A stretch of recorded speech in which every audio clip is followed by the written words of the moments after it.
¿Qué tal? ¿Cómo están? Los vamos a acompañar en el Noticiero del 7, empezando con una noticia que tiene que ver con cómo está desarrollando sus tareas el Superior Tribunal de Justicia. Queremos hacer la aclaración que fue concretada en horas del mediodía antes que se anuncie que Clorinda volvía a fase 1 y las consecuencias, por supuesto, que tanto sanitaria como en todas las áreas se iba a dar. De esta manera conversábamos entonces, hecha esta aclaración, con el presidente del Superior Tribunal. Bueno, estamos tratando de normalizar el servicio de justicia, pero obviamente priorizando todas las medidas de salud que signifiquen la protección de los empleados del Poder Judicial y de quienes reciben el servicio de justicia. Para ello hemos desarrollado una serie de protocolos que están estrictamente aplicándose en todos los tribunales y que también ha significado una modificación en el propio procedimiento porque hemos aplicado sistemas de turnos para evitar en lo posible la presencia de profesionales y personas que quieran realizar presentaciones presenciales o revisar expedientes.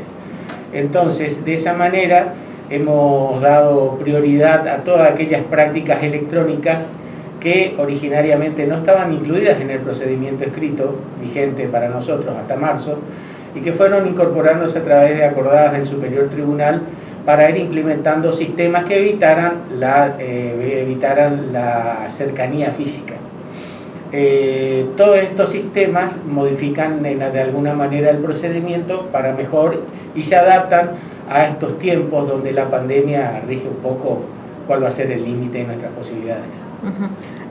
¿Han tenido desde que se inició algún hecho específico relacionado con justamente la pandemia en sí que tener que sobrellevar dentro del Poder Judicial o todo normal?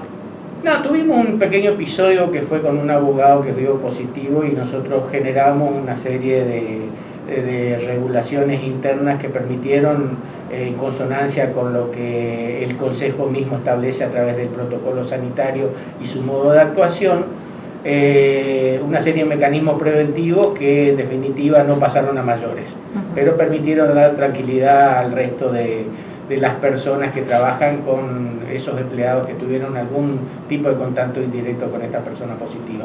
Fuera de eso, escucho a los abogados y a los empleados estar conforme con este ejercicio que, si bien es más lentificado, precisamente aporta la posibilidad de ir normalizando algo que es esencial en la comunidad, que es el servicio de justicia. Claro. El interior también, señor, adaptándose a todo esto. Exactamente lo mismo. Y en el interior también se adaptan a través de sus propios protocolos, porque hemos dado la libertad, en algunos casos, sin perjuicio de disponer reglas generales de sanidad, de que los mismos juzgados pidan una serie de normas protocolizadas que los profesionales deben cumplir y todas las personas que asistan de un modo presencial a los tribunales. ¿Con la feria cómo estamos?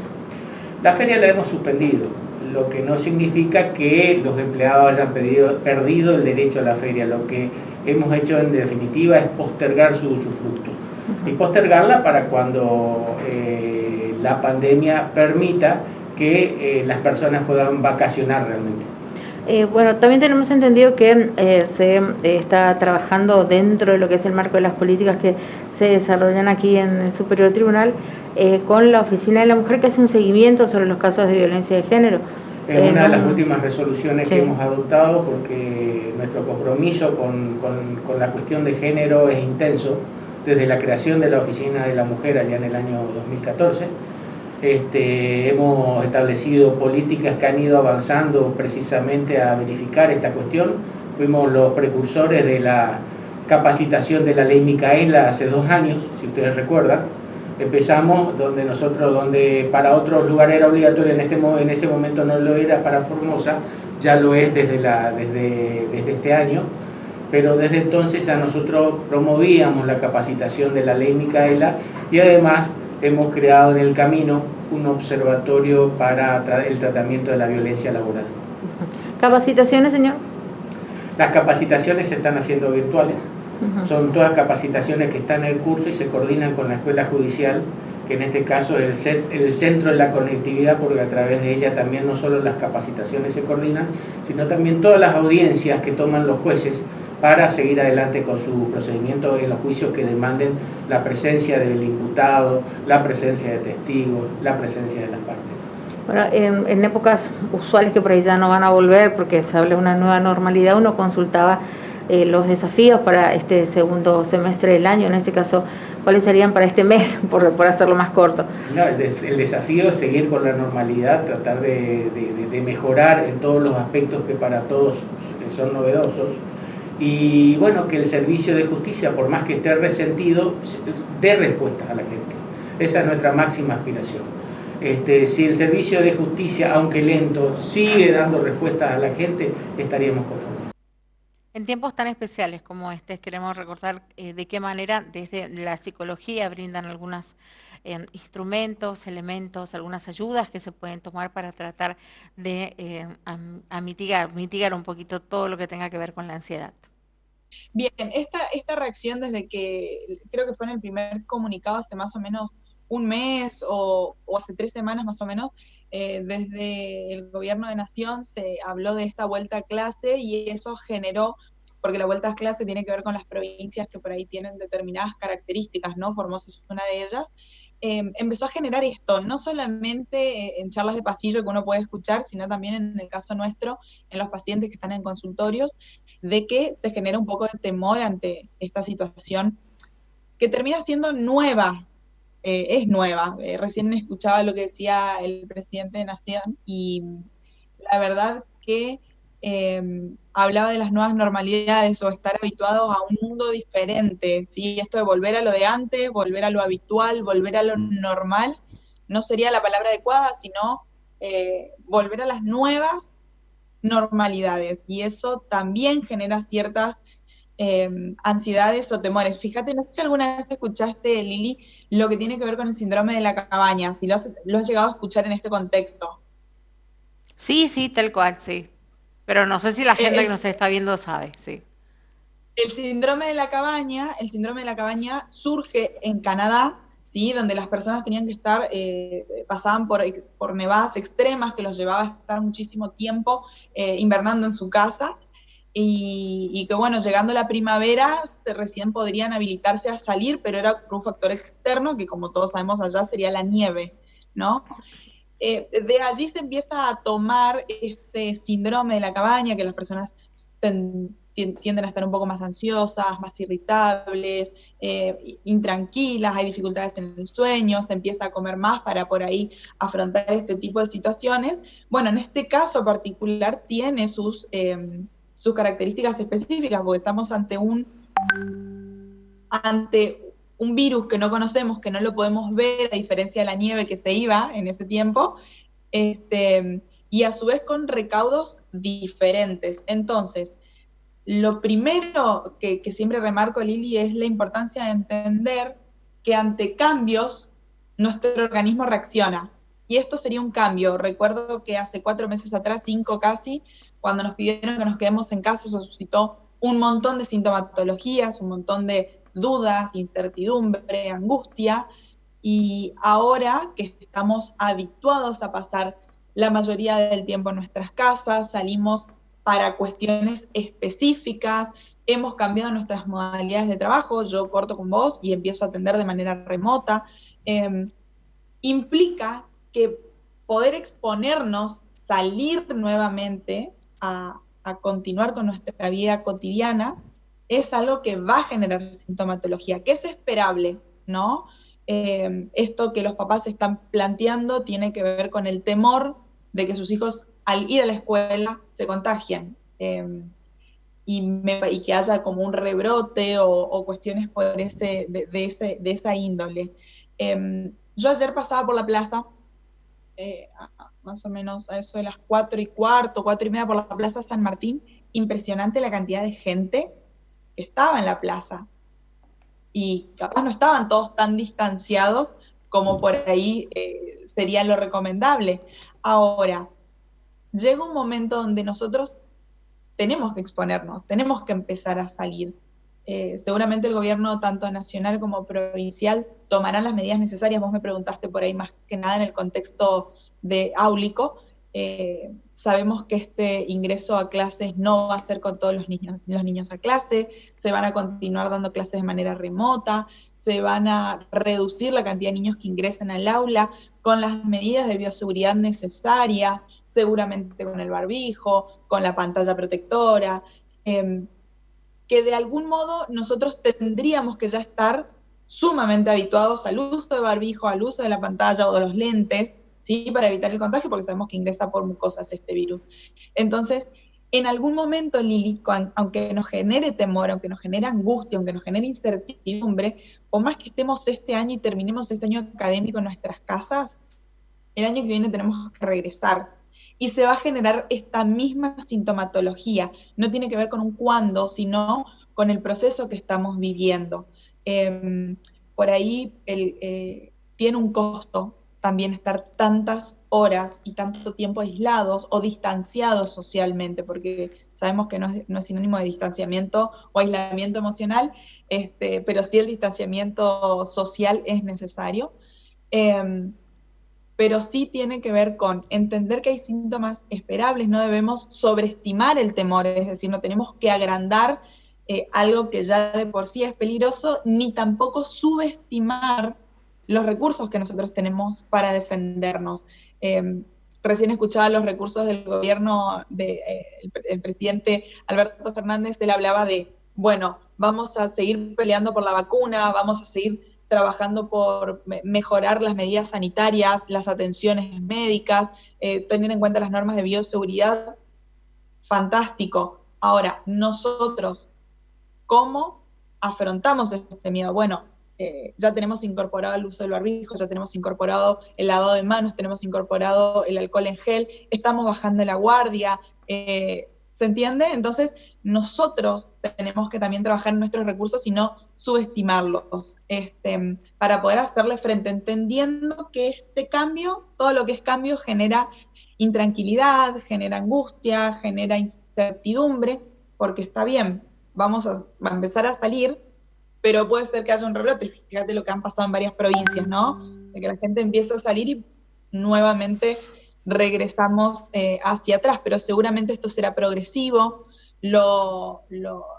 Por más que el gobierno, lo que remarca Alberto esto es de que el gobierno provincial va a tener la decisión en relación a esto, así que tendremos que estar esperando qué es lo que determina nuestro Consejo de Atención a la Emergencia acá en la provincia de Formosa. Eso sí es algo que te cuento, Jessica, siempre le explicamos a la gente, porque a veces hay como que cierta confusión y dicen ya puedo salir y no es tan así.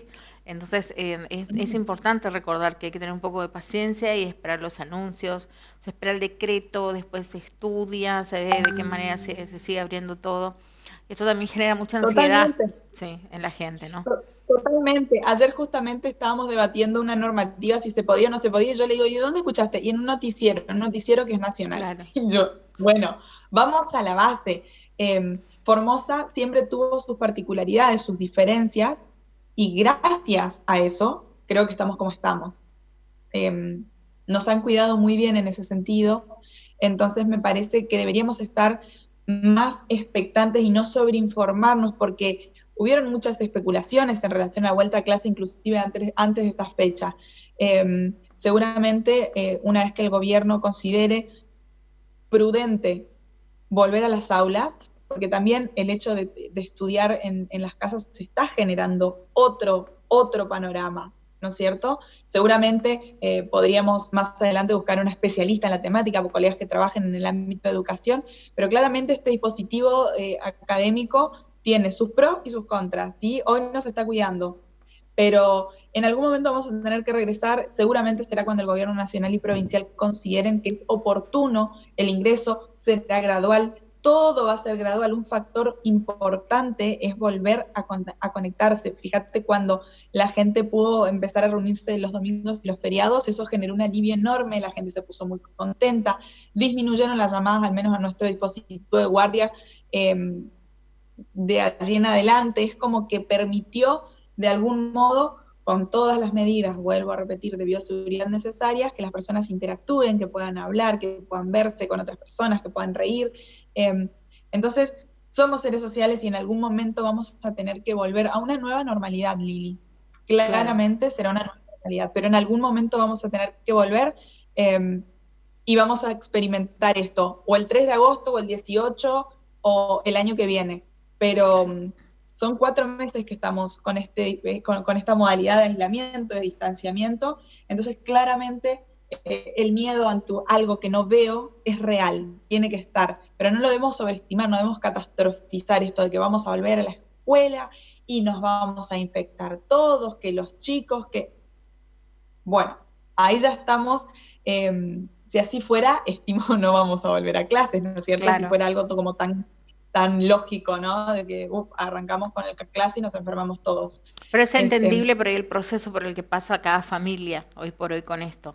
Exactamente, exactamente. Siempre lo planteamos que es uno de los recursos más importantes que tenemos, es poder hablar de esto que nos genera ansiedad. Entonces, yo ayer hablaba con una persona que estuvo a la noche, estuvo con los hijos en la plaza, y me estuvo jugando con un montón de compañeritos, y que bueno, el chiquitito no se dejaba el barbijo porque se lo sacan, hay determinadas edades que les cuesta mucho sostener el barbijo, el uso del barbijo, pero tenía terror de volver a la clase, y yo le digo, pero no te fuiste a la plaza recién, y cuando se lo planteo, se quedó pensando y dijo, apa, es verdad, o sea, ahí cuando decís, pero claro, si estoy yendo a la plaza y estamos bien y estamos tomando las normas de bioseguridad, y ahí es como que empieza a disminuir el miedo y uno empieza a pensar un poquito diferente la cuestión. Vuelvo a insistir, no sobreestimar el miedo ni subestimar nuestros recursos. Nos podemos defender y tenemos un gobierno provincial que nos está defendiendo, nos está cuidando, y un gobierno nacional porque entendemos las curvas, lo que está pasando en Brasil, por ejemplo. Estamos bien cuidados, estamos con un consejo que nos protege. Si así fuera, no volveríamos a clases. Entonces, confiar un poco en las personas que están trabajando día y noche en relación a cuál es la mejor manera de continuar, habituarnos a esta nueva normalidad.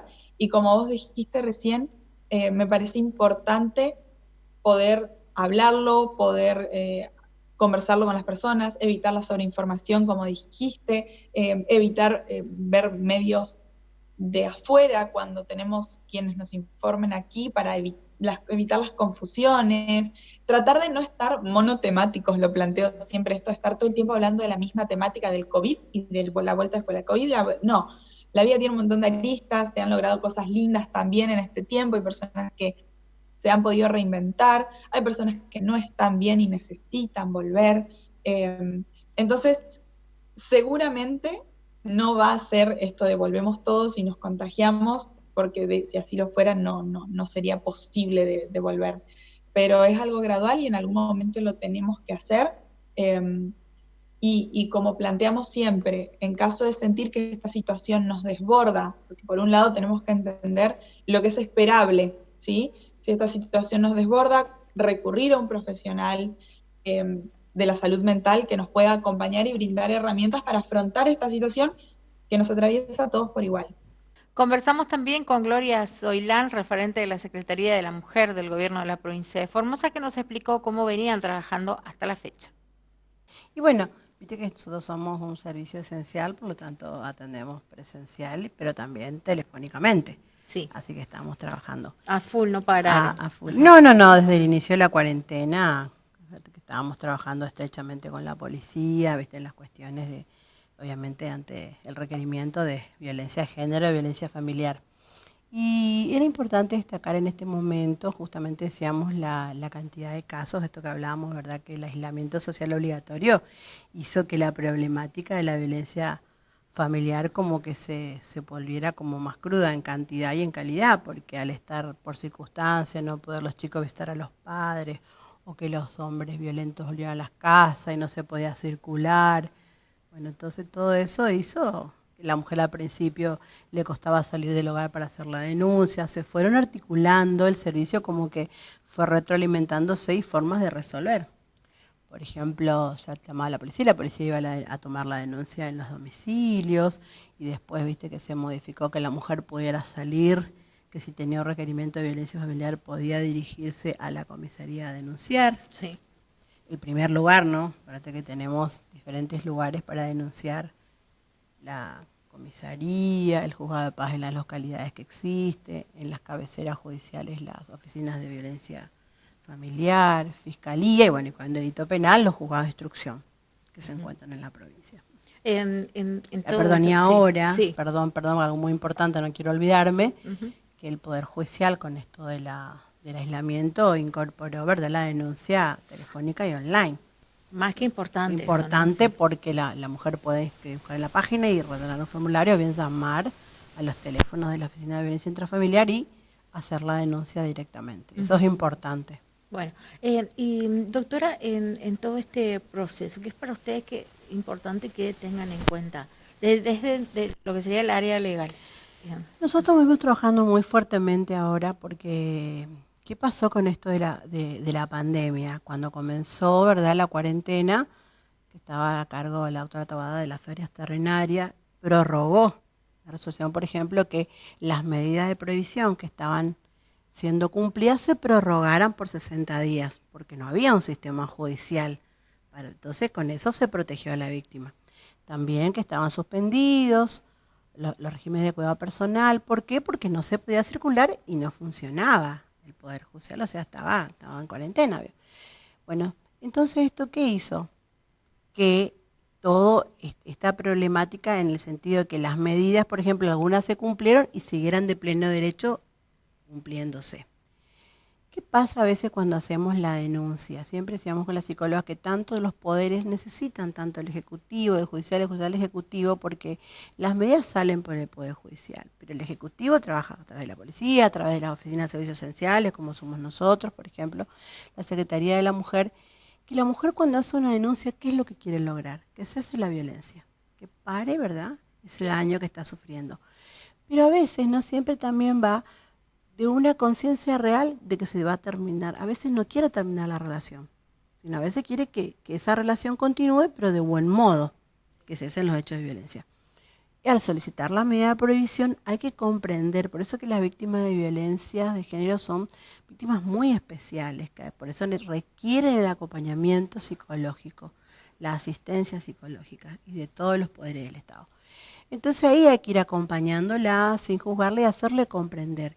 Y que también la medida de prohibición, que es una medida preventiva, que es una medida que la protege a la víctima, con el solo hecho de lo que la víctima declara, ¿verdad?, que corre la evaluación del riesgo, ella está protegida, pero también ella debe cumplir esa medida, porque a veces cuando solicita la prohibición es del victimario es a ella. Pero es un camino de ida y de venida. Yo tampoco me puedo acercar al victimario, tampoco puedo permitir que se acerque. No se entiende. Tampoco puedo permitir, porque a veces me dice, quiero ver a los chicos, quiero llamar a los chicos. Y si hay una medida de prohibición de acercamiento, hay que respetar el texto de la ley, lo que dice, sí, con más razón, el texto que dice la medida del juez. Y hay que diferenciar, por ejemplo, las medidas, por ejemplo, de exclusión o de presión de acercamiento del juzgado penal, generalmente no tienen rúbrica, sino dicen un plazo, que habían sido prorrogadas, ¿verdad?, por esta medida extraordinaria, pero se cumple. Pero las que tienen las oficinas de violencia familiar, acá traje un ejemplo para leerles, dice, bueno, acá era por un término tanto, ¿verdad?, ponele 60. Después dice, sin perjuicio, hágase saber a ambas partes que las mismas no se podrán modificar ni aun vencido el mencionado plazo, hasta tanto esta magistratura así lo disponga expresamente. Este texto quiere decir que la medida, por más que ha vencido el plazo que dice acá, sigue siendo efectiva. O sea que si el hombre quiere acercarse, ingresar o tener otro tipo de relación con la familia, tiene que recurrir a la justicia por los medios que tiene. Entonces, y esto es importante porque creen que de pleno derecho, se cumplió el plazo, está y empiezo todo, y eso es lo que está pasando. Entonces, claro, y aparte y también a veces la mujer no sabe que con esta rúbrica la medida sigue en vigencia. Y bueno, y ahí hay que ver cómo están los vínculos, cómo están los alimentos, cómo está el cuidado personal. Pero eso es una cuestión con la justicia. Pero acá la habilita a ella que si él viola la medida, hacer una denuncia por violación, por ejemplo. Eso es importante. Doctora, ¿cómo estamos con todo lo que sea de la experiencia que ustedes tienen, ¿no? En este caso, el reconocimiento de nuestros derechos. ¿Cambió algo en la cuarentena? Digo, sí. las hacen trabajar, creo que más inclusive ustedes, ¿no? Como equipo, porque se turnan, pero están a full las 24 horas. Lo que pasa es que, como decíamos, que en calidad y cantidad, la cuarentena hizo que estamos a 600 largos de casos de atención desde la cuarentena, porque no te olvides que al haber 2 teléfonos de contacto, las policías envían los partes preventivos, los juzgados vía webmail envían oficios, las mujeres por mensajes, porque estos teléfonos que tenemos nosotros tienen mensajes de WhatsApp, se pueden comunicar a los 2 teléfonos por mensajes de WhatsApp, o sea que ingresan los casos por todos los medios, entonces por llamadas telefónicas, y también tenemos los teléfonos fijos que se encuentran en el organismo, así que bueno, son muchos casos. Había, doctora, como una especie de preconcepto, diría yo, que la gente por ahí entendía que como que, bueno, cuarentena se paraliza todo, no se mueve nada, la justicia no se mueve tampoco, pero no pasó en este caso, sino que toda la red trabajó siempre. Claro, estaban los jueces de feria extraordinaria que cumplían, porque en realidad esto fue inédito, o sea, nunca tuvimos una situación. Nadie esperó una situación así. Situación de este modo, ¿verdad? Pero bueno, la salud, por una resolución nacional, el decreto nacional, era que había que cuidar a la sociedad y bueno, por el orden de operación de las leyes, era ley nacional y deben ser cumplidas, si bien las provincias tienen su soberanía provincial, por la salud, es un bien esencial y es para toda la comunidad y debe ser cumplido porque realmente sin salud no se puede hacer nada. Tal cual. Y entonces, bueno, y aparte, ¿quién pensó que esto, al ser así, cuánto tiempo iba a durar? Entonces fue una experiencia inédita que entonces esto hace que se vayan articulando diferentes herramientas y las cuestiones que se van planteando, uno las va resolviendo. O sea, no es que había un antecedente de qué modo trabajar. Doctora, gracias por venir. ¿Algo más que nos quiera decir dentro de lo que es el área de ustedes que están trabajando? Sí, bueno, que cualquier cosa, que no están solas, que pueden comunicarse a los teléfonos, que no duden en consultar. A veces llaman las mujeres y no quieren dar los nombres, dan los nombres, no quieren el apellido. Eso es secreto, o sea, porque la ley dice que esto se protege la identidad de la víctima, pero uno puede buscar ayuda, asesorarse, preguntar qué puede hacer, lo que no implica que uno lo va a obligar a denunciar. Uno evalúa la peligrosidad, pero a veces inclusive está corriendo riesgo y por no denunciar o por no consultar, a veces, o sea, está pasando unas situaciones de violencia innecesarias cuando hay herramientas, hay recursos por los cuales, y hay un trabajo articulado en el cual todos los poderes intervienen y bueno, y hay diferentes mecanismos de defensa para las mujeres víctimas de violencia. Pero sí es importante que la víctima comprenda y el acompañamiento, porque a veces, como decíamos, no se visualiza. A veces hay un riesgo, hace la denuncia y después quiere volver con el victimario. Pero hay que respetar siempre las medidas y cumplir esos plazos, mientras tanto hacer la asistencia psicológica. Hemos podido conversar recientemente con Gerardo Delgado, referente de la CTA Formosa, que nos explicó cómo estamos con relación al tema de pago de sueldos, también las aspiraciones a que se incremente y el trabajo en sí en toda la provincia. Sí, en principio atendiendo lo básico, lo esencial, que en este caso es tratar de salir de esta pandemia a través del mecanismo dictado por las autoridades sanitarias, que es la cuarentena, ¿no? El aislamiento y ahora el distanciamiento social. y bueno, con un éxito sanitario en Formosa que habla a las claras de que hay un acierto en la política y eso nos da alivio. Creo que como parte de la sociedad, como parte del pueblo, los trabajadores sentimos alivio saber de que no hay circulación comunitaria del virus y eso de alguna manera nos da cierta tranquilidad. Creo que es lo central, ¿no? Y en términos de las problemáticas propias de los sectores del trabajo en la provincia, bueno, también es expectante y a su vez, digamos, reconfortado sabiendo que estamos cobrando los salarios, que tenemos en tiempo y forma el pago de nuestros haberes, que la actividad comercial comenzó a moverse de nuevo, aunque sea lentamente, pero que se está moviendo y que el Estado Nacional le ha garantizado a las pequeñas y medianas empresas el pago de la mitad de su salario, lo que significa que el esfuerzo empresarial hace que se pague solamente la otra mitad. Y en algunos casos, salarios a la baja que se han acordado porque estaban todos prácticamente licenciados los trabajadores, se estaba pagando el empresario estaba pagando prácticamente el 25% nomás de su carga, la carga salarial.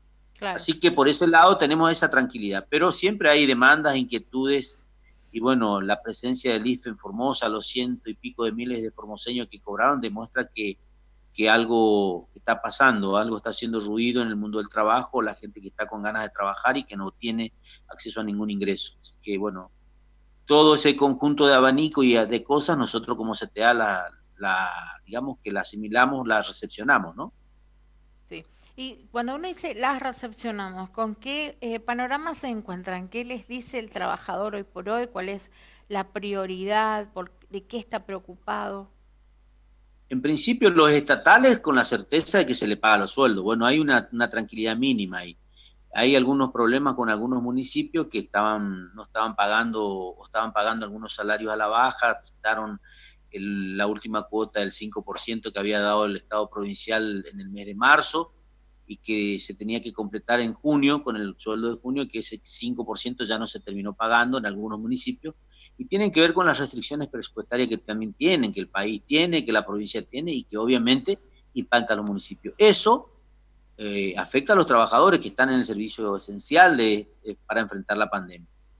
El sector privado, nosotros tenemos muy poca vinculación en nuestra provincia con el sector privado, pero siempre interactuamos con compañeros y compañeras de las diferentes áreas y también tienen garantizados. Y el trabajador que tiene ganas de trabajar pero que está en el empleo informal, bueno, es el que está sufriendo todo, ¿no? Por eso es que dada la referencia del IFE, este ingreso familiar de emergencia vino a de alguna manera a descomprimir una situación social que era caótica. Bueno, nos llegan desde esa perspectiva, nos llegan todas las inquietudes y obviamente nosotros tratamos de canalizarla en el marco de las posibilidades que tenemos de hacer las cosas que tengamos que hacer como organización social. También nosotros no estamos considerados servicio esencial como organización y bueno, eso nos limita también, incluso los viajes que hacemos casi en la clandestinidad, viajamos al interior a hablar con algunas autoridades, con algún intendente, a recepcionar las inquietudes y es muy poco lo que se pudo hacer en términos de planteos gremiales. ¿Me comprendés, Lili? Claro, tal cual. Y Gerardo, ¿el país cómo está? Ustedes tienen, uno dirá, bueno, vos ves los noticieros, sos periodista, pero ustedes, digo, este contacto entre los secretarios generales de cada punto, de cada distrito, ¿no? ¿Qué te cuentan? Sí. ¿Cómo están los demás?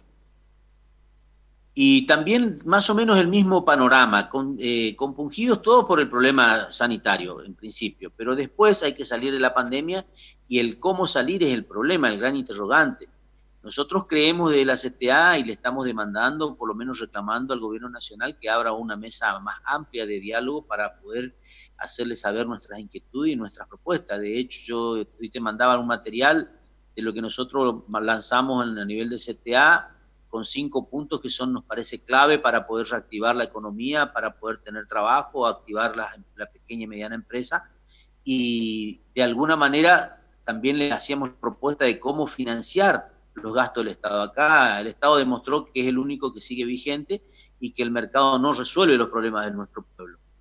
Entonces eso lo vemos y nosotros tenemos una política nacional en ese sentido de hacer una propuesta, y de hecho le hacemos, pero el gobierno nacional se sentó con la Unión Industrial, con la CGT, y obviamente no convocó a todos los sectores, no nos convocó a las economías, trabajadores de la economía popular y tampoco a la CTA, por ejemplo. Trabajadores de la Son, economía popular, cada vez con más fuerza se escucha eso.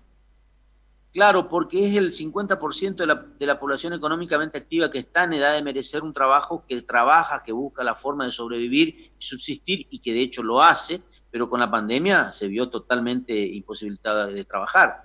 El que hace una changa, el que labura por su cuenta, el mecánico, bueno, esa cantidad de actividades que tienen que ver con el cuentapropismo en la Argentina y que lamentablemente no tienen una organización que los represente.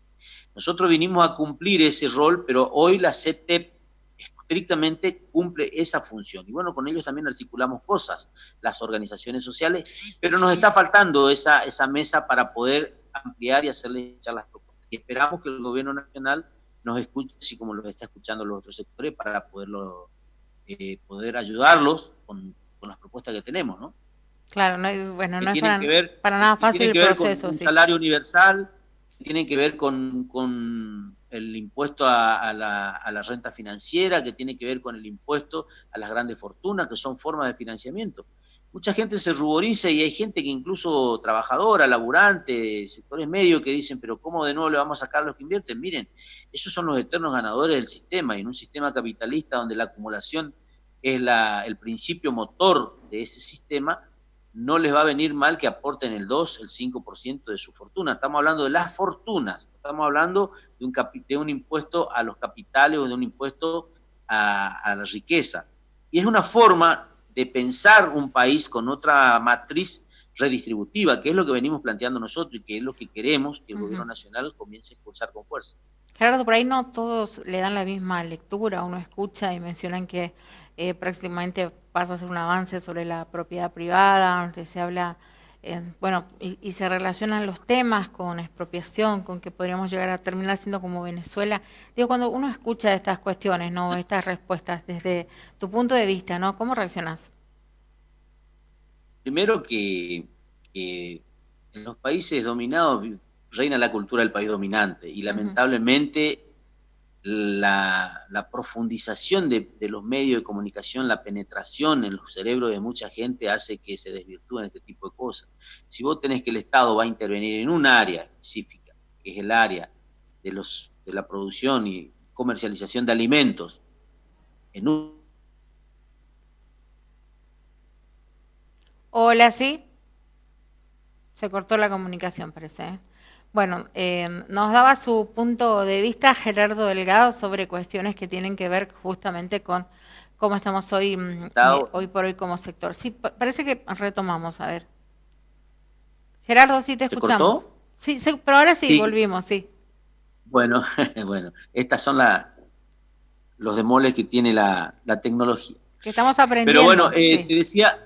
te decía yo que no creo que sea así, creo que el Estado tiene que tener una participación. Yo no sé si será la forma jurídica la intervención, una empresa mixta, una empresa de carácter o de interés público, o una lisa y llana intervención del Estado en una empresa clave. No hay que asustarse, me parece que pensar en Venezuela es pensar con la mitad de los dedos de la frente, no nada que ver, me parece que no es así. Creo que un Estado tiene que intervenir en los procesos productivos y en la economía, y mucho más cuando se tratan de procesos productivos que están muy concentrados, que son oligopólicos en este caso en nuestro país.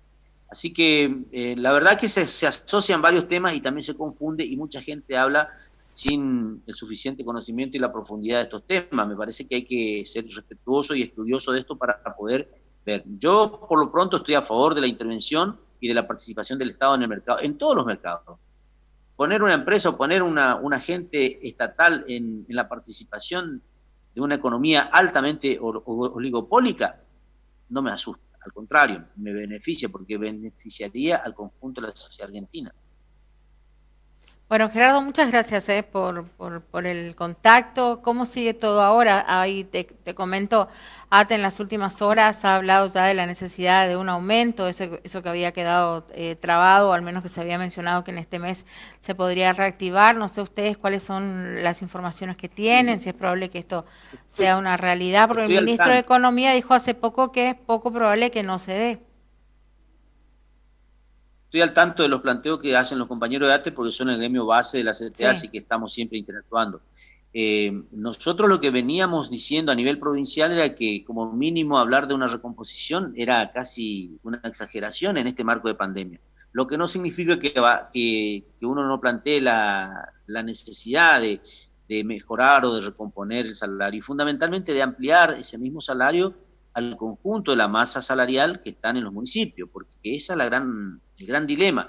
Nosotros en Formosa, capital y en todo lo que tenga que ver con el escalafón provincial, se tiene un determinado monto de ingreso del salario y en los municipios esto no se refleja exactamente así, en el conjunto de los municipios. Digo, de los 37 seguramente habrá 7 municipios que pagan el mismo salario que el Estado provincial, el resto no.